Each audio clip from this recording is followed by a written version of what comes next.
Así es, compañeros. Vamos a estar hablando del uso de antibióticos, pero en realidad esa es como la excusa para hablar de la resistencia antimicrobiana, que es un problema de salud que está presente en nuestro país y está presente en todo el mundo y está despertando muchísima preocupación por parte de las autoridades sanitarias de todo nuestro país y también, como decíamos, de la región, porque justamente estamos en un momento en el que el tratamiento de determinadas enfermedades y determinadas infecciones está en peligro por el mal uso justamente de los antimicrobianos y cómo se va generando resistencia justamente a este tipo de fármacos que son tan importantes y han sido tan importantes para nuestra vida y para la medicina moderna. Esta resistencia antimicrobiana, resistencia a los antimicrobianos, pone en peligro la eficacia de la prevención y el tratamiento de una serie cada vez mayor de enfermedades y de infecciones y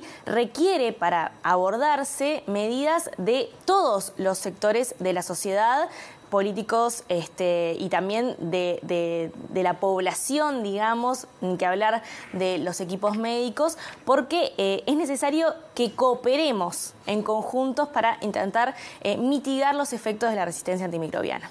Hablábamos de los antibióticos en principio, porque es, digamos, el nombre más cercano a todos nosotros. Cuando hablamos de antimicrobianos, lo primero que se nos ocurre es un antibiótico, pero en realidad es mucho más que eso. ¿Qué son los antimicrobianos? Bueno, los antimicrobianos son los antibióticos, como decías, Nati, pero también los antivíricos, los antifúngicos y los antiparasitarios. Y es importante esto tenerlo presente porque nosotros como seres humanos participamos de un ambiente general en el que no solamente nos afecta la medicación que tomamos nosotros, sino también lo que reciben los animales, la medicación que reciben los animales y también lo que está presente en el ambiente. Todo eso genera las condiciones para una mayor resistencia antimicrobiana. Por eso es que tenemos que prestar atención y no solamente actuar en lo que tiene que ver con la medicación vinculada a los seres humanos, sino también a los animales y al ambiente. Y la resistencia a los antimicrobianos, como decía, tiene gravísimas consecuencias. Lo dice la Organización Panamericana de la Salud. La prolongación de la enfermedad, la necesidad de más pruebas y la utilización de más fármacos para tratar algo que anteriormente se solucionaba de manera más sencilla y más barata, además, por parte del sistema de salud. Un dato que no es menor que da la Organización Panamericana de Salud: 480.000 personas en el mundo presentan tuberculosis multiresistente, algo que se agravó justamente por la resistencia antimicrobiana, y también señalan desde la OPS que la farmacoresistencia empieza a complicar la lucha contra el VIH y la malaria. Es decir, estamos retrocediendo en avances científicos, en avances médicos que habíamos logrado como sociedad por estar teniendo un mal uso justamente de los antimicrobianos. Y justamente, ¿cómo se genera esa resistencia a los antimicrobianos? Bueno, estuvimos hablando con la consultora nacional en resistencia de antimicrobianos para la Organización Panamericana de la Salud, Grisel Rodríguez, porque recientemente fue la Semana Mundial sobre Concientización de la Resistencia a los Antimicrobianos y le preguntamos esto: ¿cómo es que se genera la resistencia?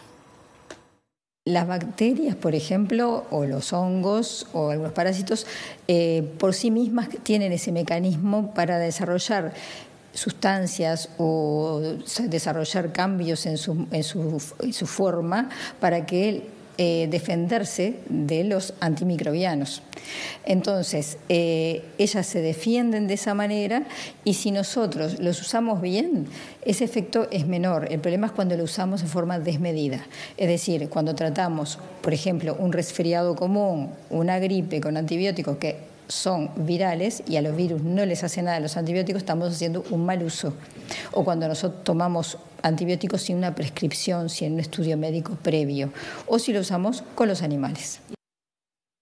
Se estima que en el mundo, si no tomamos algunas medidas a nivel gubernamental y las medidas que podemos tomar cada uno de nosotros, como recién hablabas, en el 2050 va a ser la primera causa de muerte por encima de las enfermedades no transmisibles.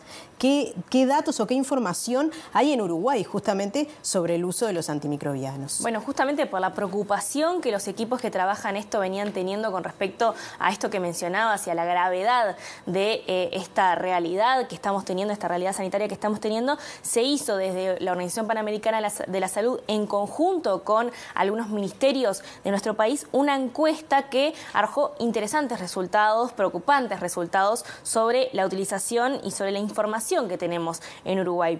Lo que decía esta encuesta es que mayoritariamente la población no sabe qué es un antibiótico y tampoco sabe para qué tipo de afección se usa, ¿no? En qué casos hay que usarlas o no. Recién escuchábamos a Grisel Rodríguez explicando los efectos de utilizar un antibiótico cuando es un resfriado viral, por ejemplo.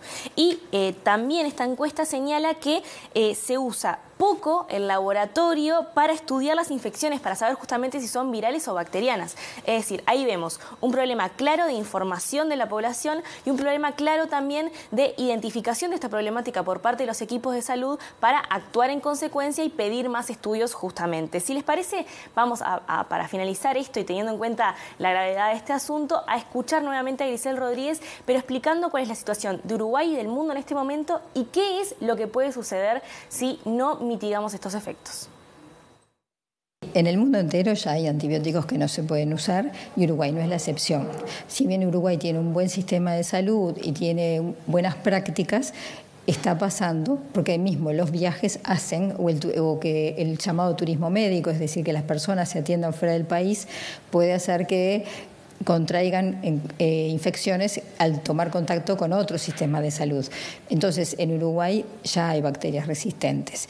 Entonces, pero estamos bien como para tratar de mitigar el efecto. No lo vamos a eliminar, pero sí vamos a mitigar el efecto y proteger a los antibióticos que son tan buenos para nosotros. ¿Y cuáles pueden ser, por ejemplo, los efectos para nuestro país y para el mundo si esto no se mitiga? Que lleguemos a un punto que sea como antes de que Fleming descubriera la penicilina, es decir, que con una infección banal podíamos morir. Íbamos a una cirugía y una complicación infecciosa, no hay tratamiento. Todos los avances de la medicina, los tratamientos con quimioterapia, en los pacientes oncológicos, los trasplantes de órganos, los trasplantes de médula, que necesitan el tratamiento antibiótico para los momentos que se bajan las defensas a los pacientes, perdería efectividad.